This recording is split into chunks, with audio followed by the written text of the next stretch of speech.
Hello everyone, welcome back to our channel let's chats. അപ്പോൾ ഈ ഒരു വീഡിയോയിൽ റീഡിങ്സ് ഓൺ കേരളയിലെ Vakkom Moulavi my grandfather the rebel എന്നുള്ള ചാപ്റ്ററാണ് നമ്മൾ ഡിസ്കസ് ചെയ്യാനായിട്ട് പോകുന്നത്. അപ്പോൾ ഇത് എഴുതിയിട്ടുള്ളത് സാബിൻ ഇക്ബാൽ, അത് വക്കം മൗലവിയുടെ ഗ്രാൻഡ് സൺ ആയിട്ടുള്ള സാബിൻ ഇക്ബാൽ ആണ്. അപ്പോൾ നമ്മൾ ഈ വക്കം മൗലവിയെ കുറിച്ച് നോക്കുന്ന സമയത്ത് is the father of Islamic renaissance in Kerala. കേരളത്തിലെ ഇസ്ലാമിക് നവോത്ഥാനത്തിന്റെ പിതാവ് എന്നറിയപ്പെടുന്ന ആളാണ് നമ്മുടെ വക്കം അബ്ദുൽ ഖാദർ മൗലവി. അദ്ദേഹമാണ് സ്വദേശാഭിമാനി ന്യൂസ് പേപ്പറിന്റെ പബ്ലിഷർ. അപ്പോൾ നമുക്ക് ആ ഒരു ന്യൂസ് പേപ്പറിന്റെ പേരൊക്കെ എല്ലാവരും കേട്ടിട്ടുള്ള തന്നെയായിരിക്കും, Swadeshabhimani. The newspaper and the press were confiscated by the British authorities in 1910 because of the scathing criticism unleashed by its editor K Ramakrishna Pillai. അപ്പോൾ ഏറ്റവും കൂടുതൽ സ്വദേശാഭിമാനി എന്നുള്ള വേർഡിന്റെ കൂടെ നമ്മൾ ചേർത്ത് കേട്ടിട്ടുള്ളത് കെ രാമകൃഷ്ണപിള്ള, അല്ലെ സ്വദേശാഭിമാനി രാമകൃഷ്ണപിള്ള എന്നായിരിക്കും നമ്മൾ കേട്ടിട്ടുണ്ടാവുക. അപ്പോൾ അദ്ദേഹം ആ ഒരു പത്രത്തിന്റെ എഡിറ്റർ ആയിരുന്നു. അതിന്റെ ഒറിജിനൽ പബ്ലിഷർ എന്ന് പറയുന്നത് നമ്മുടെ വക്കം മൗലവിയാണ്. പക്ഷെ നമ്മൾ ഏറ്റവും കൂടുതൽ കേട്ടിട്ടുണ്ടാവുക കെ രാമകൃഷ്ണപിള്ളേനാണ്, സ്വദേശാഭിമാനി എന്നുള്ള പത്രത്തിന്റെ പേരിന്റെ കൂടെ ചേർത്ത് കേട്ടിട്ടുണ്ടാവുക. അപ്പോൾ ഈ ഒരു പത്രം 1910 ബ്രിട്ടീഷ് അതോറിറ്റീസ് കണ്ടുകെട്ടുകയും അങ്ങനെ കുറെ പ്രശ്നങ്ങളൊക്കെ, അതായത് അത് എല്ലാ സമൂഹത്തിലുള്ള ഉച്ചനീചത്വങ്ങളെ കുറിച്ചൊക്കെ ഡയറക്ട്ലി തുറന്നടിച്ചിട്ടുള്ള കുറെ ലേഖനങ്ങളും കാര്യങ്ങളൊക്കെ വന്നിട്ടുള്ളതുകൊണ്ട് തന്നെ അന്നത്തെ സമയത്തുള്ള ബ്രിട്ടീഷ് അതോറിറ്റീസ് ഇത് കണ്ടുകെട്ടുന്ന ഒരു അവസ്ഥയൊക്കെ ഉണ്ടായിട്ടുണ്ടായിരുന്നു. As a proprietor Moulavi has given the editor full freedom in the selection and publication of the content. അപ്പോൾ മൗലവി അദ്ദേഹത്തിന്റെ ആ ഒരു പത്രത്തിന്റെ എഡിറ്റർ ആയിട്ടുള്ള അല്ലെങ്കിൽ രാമകൃഷ്ണ പിള്ളയ്ക്ക് എല്ലാത്തിനുമുള്ള, അതായത് അദ്ദേഹം വളരെ നല്ല രീതിയിൽ എല്ലാ കണ്ടന്റ്സിനെയും അല്ലെങ്കിൽ സമൂഹത്തിലുള്ള എല്ലാ നമ്മൾ റെസ്പോണ്ട് ചെയ്യേണ്ടതായിട്ടുള്ള എല്ലാ കണ്ടന്റ്സിനെയും വളരെ നല്ല രീതിയിൽ അവതരിപ്പിക്കുന്ന ഒരാളായിരുന്നു. അപ്പൊ അതുകൊണ്ട് തന്നെ തന്റെ എഡിറ്റർ ആയിട്ടുള്ള കെ രാമകൃഷ്ണ പിള്ളയ്ക്ക് എല്ലാ തരത്തിലുള്ള കണ്ടന്റ് യൂസ് ചെയ്യാൻ വേണ്ടി അല്ലെങ്കിൽ കണ്ടന്റ് എഴുതാൻ വേണ്ടിയിട്ടുള്ള എല്ലാ തരത്തിലുള്ള ഫ്രീഡവും നമ്മുടെ മൗലവി കൊടുത്തിട്ടുണ്ടായിരുന്നു. He himself was a journalist and writer second to none in merit. പക്ഷെ അദ്ദേഹം മൗലവിയും സ്വയം നല്ലൊരു എഡിറ്ററും അതേപോലെ നല്ലൊരു ജേർണലിസ്റ്റ്, നല്ലൊരു റൈറ്ററും ഒക്കെ തന്നെ ആയിരുന്നു. എന്നാലും അതിന്റെ എഡിറ്റർ ആയിട്ടുള്ള നമ്മുടെ രാമകൃഷ്ണ പിള്ളയ്ക്കായിരുന്നു കൂടുതൽ ഫ്രീഡം അദ്ദേഹം കൊടുത്തിട്ടുണ്ടായിരുന്നു. Yet the contributions of Maulavi were largely forgotten by the society. പക്ഷേ അവിടെയൊക്കെയും ഈ കൂടുതൽ സ്ഥലങ്ങളിലും നമ്മുടെ സമൂഹത്തിൽ ഈ ഒരു സ്വദേശാഭിമാനി എന്നുള്ള ഒരു പത്രത്തിന്റെ പേരിന്റെ കൂടെ കേട്ടിട്ടുള്ളത് ആരുടെ പേരാണ്? രാമകൃഷ്ണ പിള്ളയുടെ പേരാണ്. പക്ഷെ അദ്ദേഹത്തിനുള്ള എല്ലാ ഫ്രീഡങ്ങളും കൊടുത്ത് സപ്പോർട്ട് ചെയ്ത് കൂടെ നിന്നിട്ടുണ്ടായിരുന്ന മൗലവിയെ കുറിച്ച് നമ്മൾ എവിടെയും കേട്ടിട്ടില്ല, അല്ലെങ്കിൽ എവിടെയും കേട്ടിട്ടില്ല എന്നല്ല, ഈ ഒരു രാമകൃഷ്ണ പിള്ളയുടെ അത്ര തന്നെ ഉച്ചത്തിൽ അല്ലെങ്കിൽ അതുപോലെ തന്നെ ഫേമസ് ആയിട്ട് ഇദ്ദേഹത്തിന്റെ പേര് നമ്മൾ കേട്ടിട്ടില്ല എന്നാണ് നമുക്ക് ഈ ഒരു ഇതിലെ റൈറ്റർ പറയുന്നതായിട്ട് നമുക്ക് കാണാൻ സാധിക്കും. അപ്പൊ നമ്മൾ പറഞ്ഞിട്ടുണ്ടായിരുന്നു ഇത് അദ്ദേഹത്തിന്റെ കൊച്ചുമകനാണ്, ഗ്രാൻഡ് സൺ ആണ്, മകന്റെ മകനാണ്. അപ്പോൾ അദ്ദേഹം സ്വന്തം ഗ്രാൻഡ് ഫാദറിനെ കുറിച്ച് പറയുന്ന ഒരു രീതിക്കാണ് ഈ ഒരു വർക്ക് എഴുതിയിട്ടുള്ളത്. അപ്പൊ നമുക്ക് ടൈറ്റിൽ നോക്കുമ്പോൾ തന്നെ അറിയാം, Vakkom Moulavi my grandfather the rebel. Rebel എന്ന് പറയുമ്പോൾ തന്നെ എന്താണ്? ഏതെങ്കിലും ഒരു പെർട്ടിക്കുലർ ഗവൺമെന്റിനെയോ ലീഡറിനെയൊക്കെ ഒപ്പോസ് ചെയ്തുകൊണ്ട് അഭിപ്രായങ്ങൾ പ്രകടിപ്പിക്കുന്ന വ്യക്തികളാണ് റിബൽ എന്ന് പറയുന്നത്.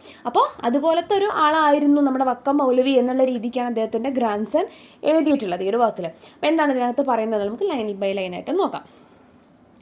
On a July afternoon, when it was raining hard in Thiruvananthapuram, I drove past the heart of the city, Palayam, where a church, mosque and the temple sit close by each other. അപ്പോൾ നമ്മുടെ grand sun ആയിട്ടുള്ള മൗലവിയുടെ grand sun ആയിട്ടുള്ള Sabin ഇക്ബാലാണ് സംസാരിക്കുന്നത്. അപ്പോൾ അദ്ദേഹം പറയുകയാണ്, ഒരു ദിവസം അദ്ദേഹം ഇങ്ങനെ ഒരു തിരുവനന്തപുരത്ത് പാളയം അതിൽ കൂടെ ഒരു ചർച്ചും മോസ്കും ടെമ്പിളും ഒക്കെ ഒന്നിച്ചുള്ള ഒരു സിറ്റിയാണ്, അല്ലെങ്കിൽ ഹാർട്ട് ഓഫ് ദ സിറ്റി എന്നൊക്കെ പറയാവുന്ന സ്ഥലത്തൂടെ അദ്ദേഹം ഇങ്ങനെ പാസ് ചെയ്യായിരുന്നു ജൂലൈയിലെ ഒരു വൈകുന്നേരത്ത്. As I was driving past the Matters column, I looked towards the opposite side. അപ്പോൾ അദ്ദേഹം ഇങ്ങനെ പാസ് ചെയ്യുന്ന സമയത്ത്, മാട്ടേഴ്സ് കോളം പാസ് ചെയ്യുന്ന സമയത്ത് അദ്ദേഹം ഓപ്പോസിറ്റ് സൈഡിലേക്ക് നോക്കുകയാണ്. I always do whenever I am in this part of the city. അപ്പോൾ എപ്പോഴൊക്കെയാണോ ഈ ഭാഗത്തൂടെ പാസ് ചെയ്യുന്നത് അപ്പോഴൊക്കെയും അദ്ദേഹം ഇങ്ങനെ ഓപ്പോസിറ്റ് ഡയറക്ഷനിൽ നോക്കാറുണ്ട്. Next to the statue of Swadeshabhimani K. Ramakrishna Pillai is a granite plaque of the front page of Swadeshabhimani newspaper, which was confiscated by the then King of Travancore in 1910.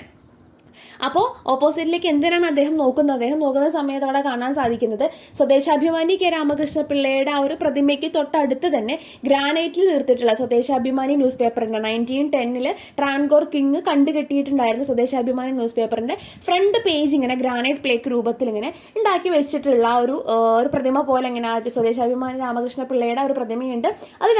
അതിന്റെ അടുത്തായിട്ട് ഈ news പേപ്പറിന്റെ front പേജിന്റെ granite പ്ലേക്കും വെച്ചിട്ടുള്ളതായിട്ട് ഇങ്ങനെ അദ്ദേഹം കാണുകയാണ്. The editor of the historic newspaper is known by its title while its owner, Vakkom Moulavi, my grandfather who gave his editor unprecedented and unconditional freedom to run the paper as a weapon to fight corruption and nepotism which were rampant in those days, is sadly sidetracked in the act of remembrance. അപ്പോൾ അദ്ദേഹം പറയാണ് ഈ ഒരു news പേപ്പറിന്റെ പേരിൽ ഇപ്പോൾ അറിയപ്പെടുന്നത് ആരാണ്? അതിന്റെ എഡിറ്ററാണ്. അതേസമയം അതിന്റെ ഓണറായിട്ടുള്ള വക്കം അബ്ദുൽ ഖാദർ മൗലവി, അദ്ദേഹമാണ് നമ്മുടെ റൈറ്ററുടെ ഗ്രാൻഡ് ഫാദർ ആണ്. അതേസമയം തന്നെ ആ എഡിറ്റർക്ക് എല്ലാ തരത്തിലുള്ള അവകാശങ്ങളും എല്ലാ തരത്തിലുള്ള ഫ്രീഡവും കൊടുത്ത് അൺകണ്ടീഷണൽ ആയിട്ടുള്ള ഫ്രീഡമാണ് കൊടുത്തിട്ടുള്ളത്. ഒരു കണ്ടീഷൻസും വെക്കാതെ വളരെ ഓപ്പൺ ആയിട്ട് എല്ലാ ഫ്രീഡവും കൊടുത്ത് അദ്ദേഹത്തിന്റെ ആശയങ്ങൾ അനുസരിച്ച് കണ്ടന്റ് എഴുതാം എന്നുള്ള അത്രയും ലിബറൽ ആയ രീതിയിൽ നിന്ന് കൊടുത്തിട്ട് ആ ഒരു ന്യൂസ് പേപ്പറിനെ അത്രയും നല്ല രീതിയിൽ സപ്പോർട്ട് ചെയ്ത് മുന്നോട്ട് കൊണ്ടുവന്നിട്ടുള്ള അതിന്റെ ഓണർ ഇപ്പം എവിടെയും അറിയപ്പെടുന്നില്ല.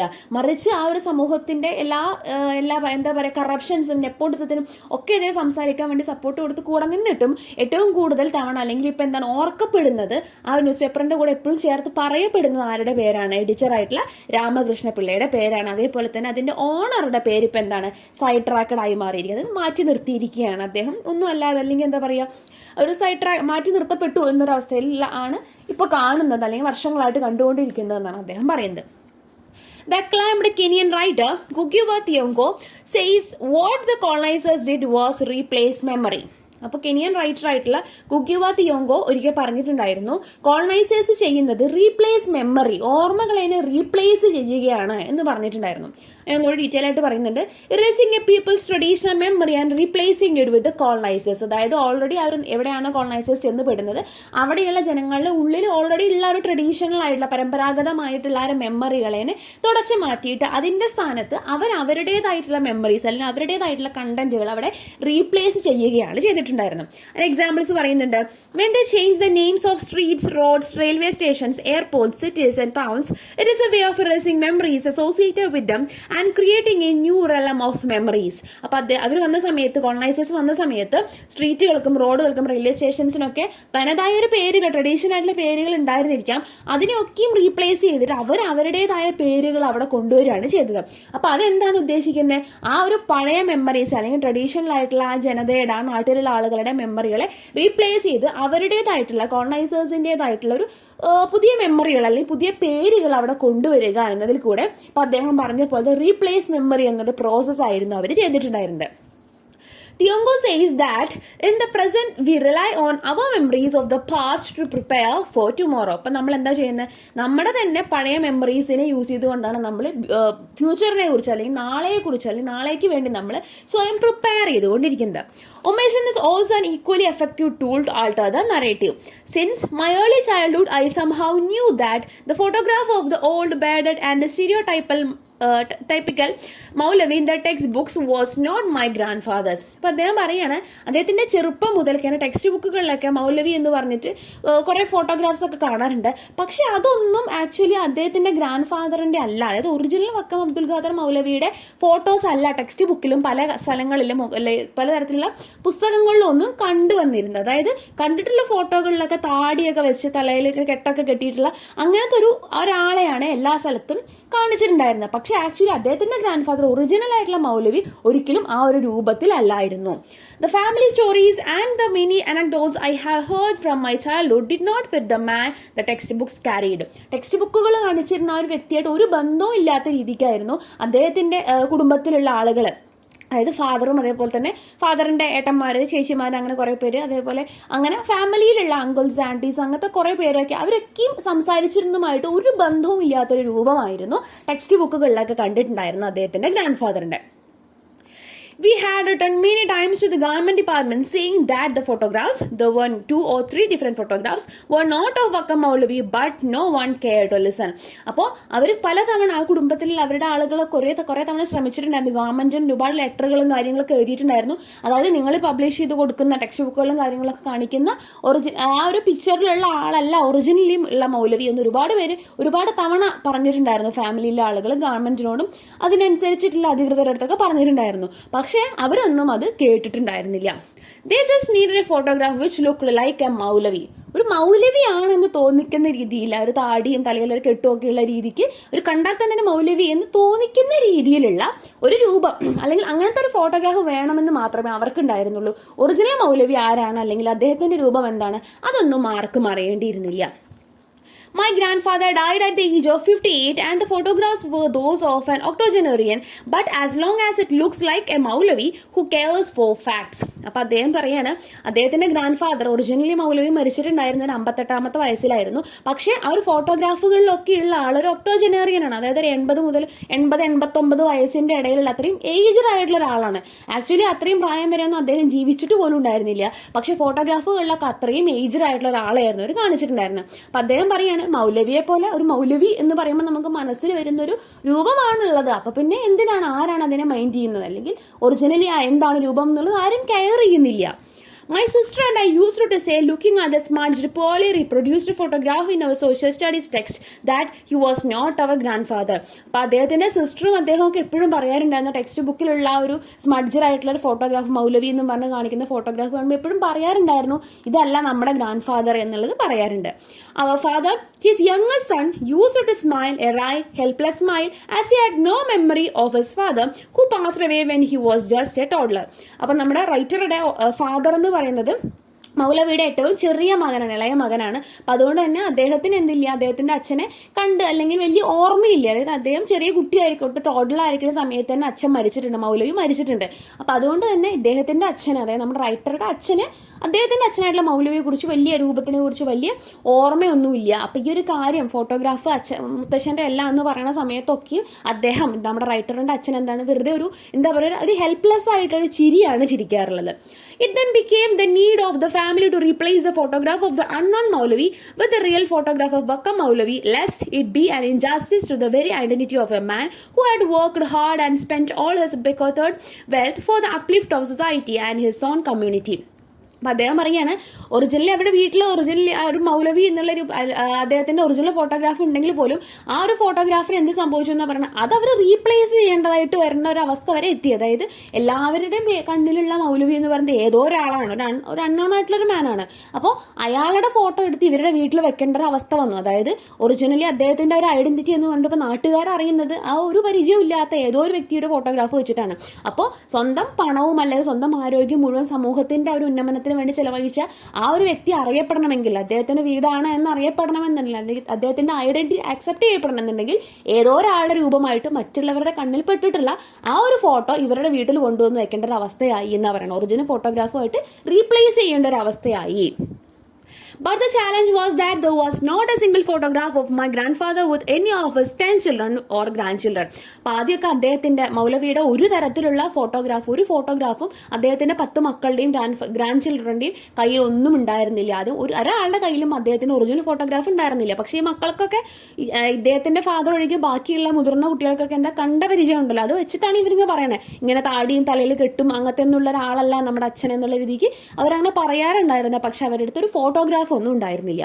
A.K. Suhai, my paternal cousin and chairman of Vakkom Moulavi Foundation Trust, took it up as a challenge and a mission.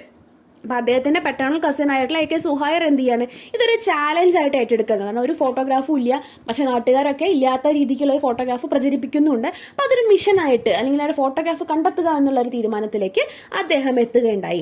He spoke to people across the state and after a long and winding search he unearthed a rare and perhaps the only photograph of Vakkom Moulavi.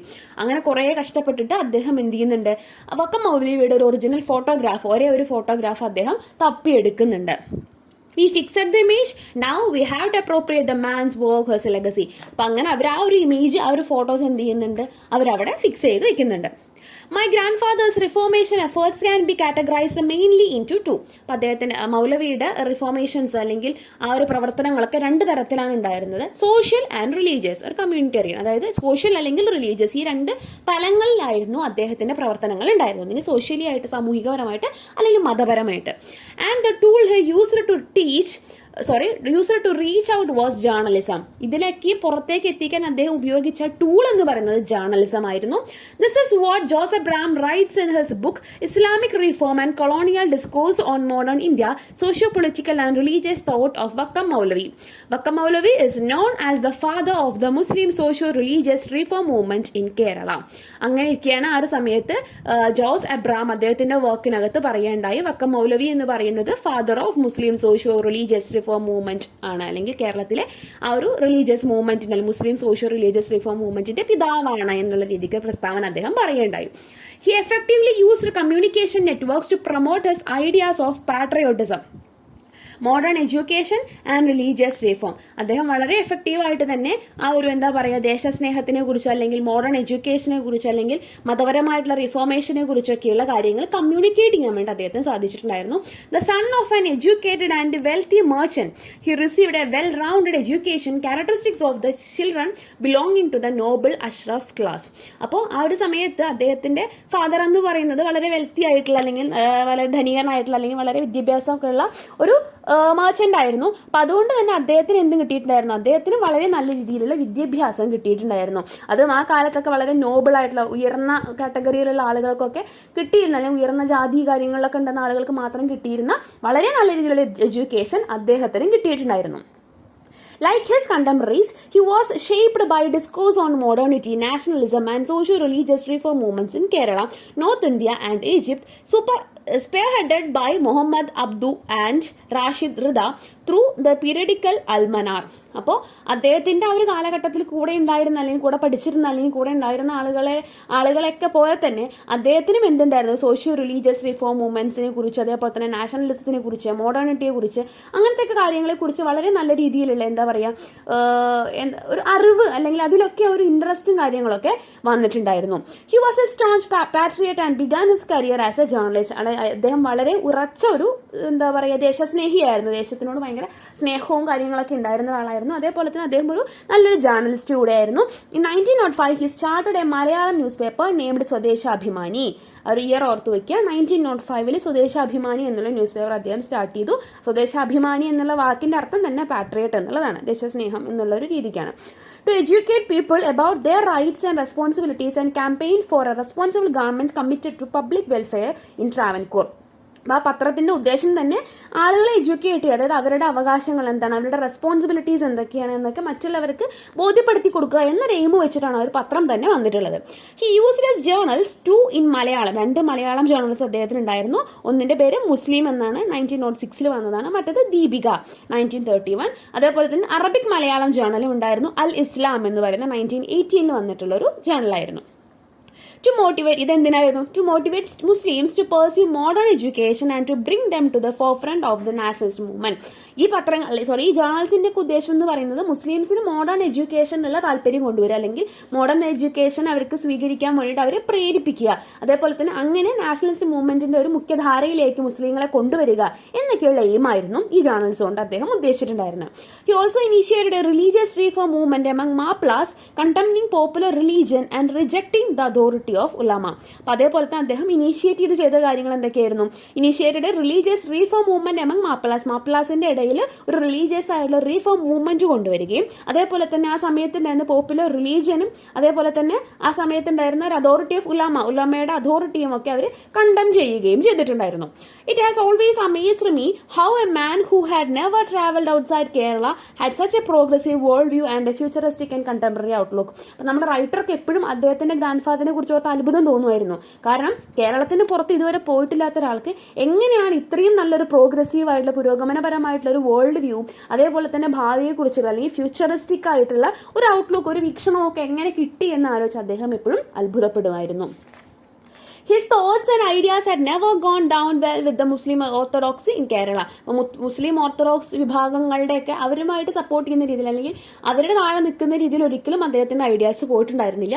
Little wonder he still is a thorn in their flesh. മാത്രമല്ല അവരുടെ ഒരു thorn in their flush, നമ്മൾ എന്താ പറയുക, അവരുടെ ഇറച്ചിയിലെ ഒരു മുള്ള എന്നൊക്കെ പറയുന്ന ഉദ്ദേശിച്ച് നമ്മൾ കണ്ണിലെ കരട് എന്നൊക്കെ പറയില്ലേ, ആ ഒരു രീതിക്കാണ് പറയണത്. കാരണം അവരുടെ ആ ഒരു ഓർത്തഡോക്സ് ആയിട്ട് നടക്കുന്ന ആ ഒരു മുസ്ലിംസിനെയൊക്കെ ഒരു കണ്ണിലെ കരട് പോലെ, കാരണം അവരുടെ പല ആശയങ്ങളെയും എതിർത്തുകൊണ്ടുള്ള ഒരാളായിരുന്നു അദ്ദേഹം.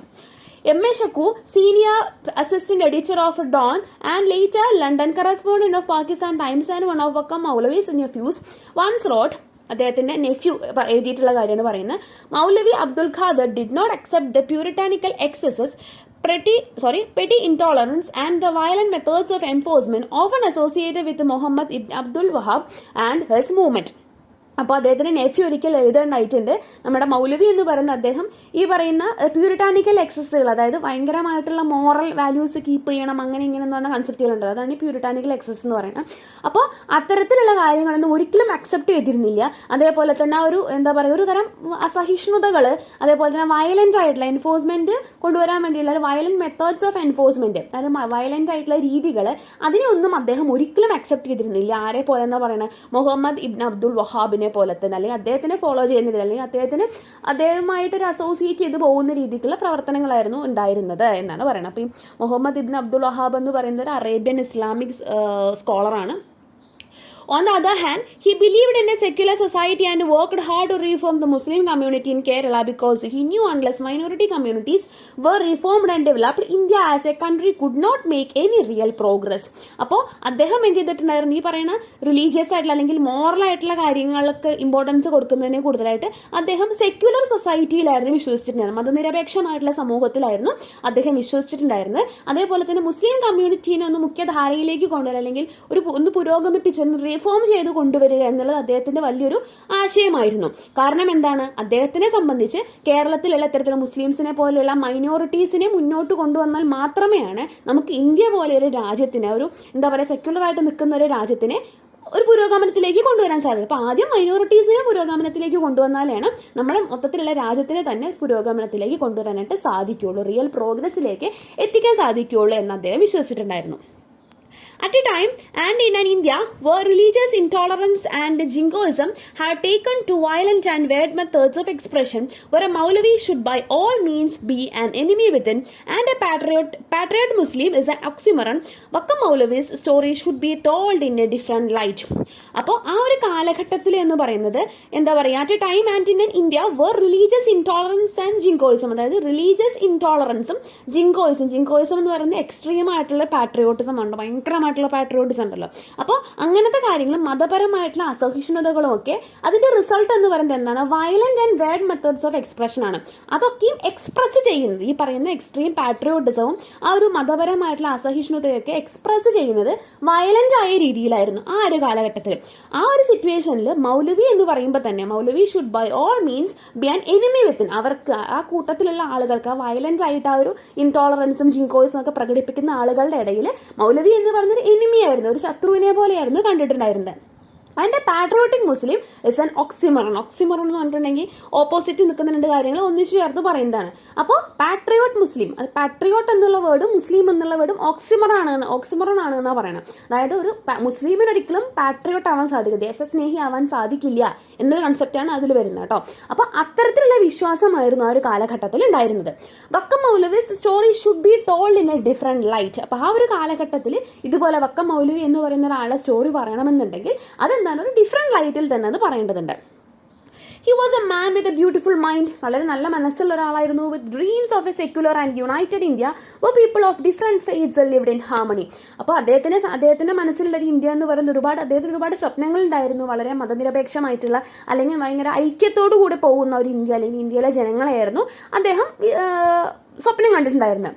He also dreamt of his community devoid of all puritanical excesses and bigotry and superstitions. അപ്പോൾ അദ്ദേഹത്തിനെ സംബന്ധിച്ച് അദ്ദേഹത്തിന്റെ കമ്മ്യൂണിറ്റിയിൽ എല്ലാ തരത്തിലുള്ള മോറൽ ആയിട്ടുള്ള ആറ്റിറ്റ്യൂഡ്സും അതേപോലെ തന്നെ ബയാസസുകൾ, അല്ലെങ്കിൽ എന്താ പറയുക ബൈഗോട്രി എന്ന് പറഞ്ഞിട്ടുണ്ടെങ്കിൽ ആ ഒരു തെറ്റിദ്ധാരണകൾ, മിഥ്യാധാരണകൾ എന്നൊക്കെ പറയില്ലേ, ബയാസുകൾ എന്നൊക്കെ പറയില്ലേ, അങ്ങനത്തെ കാര്യങ്ങൾ, അതേപോലെ അന്ധവിശ്വാസം, ഇതൊക്കെ ഒഴിവായി പോകണം എന്നായിരുന്നു അദ്ദേഹത്തിന്റെ ഒരു ആഗ്രഹം.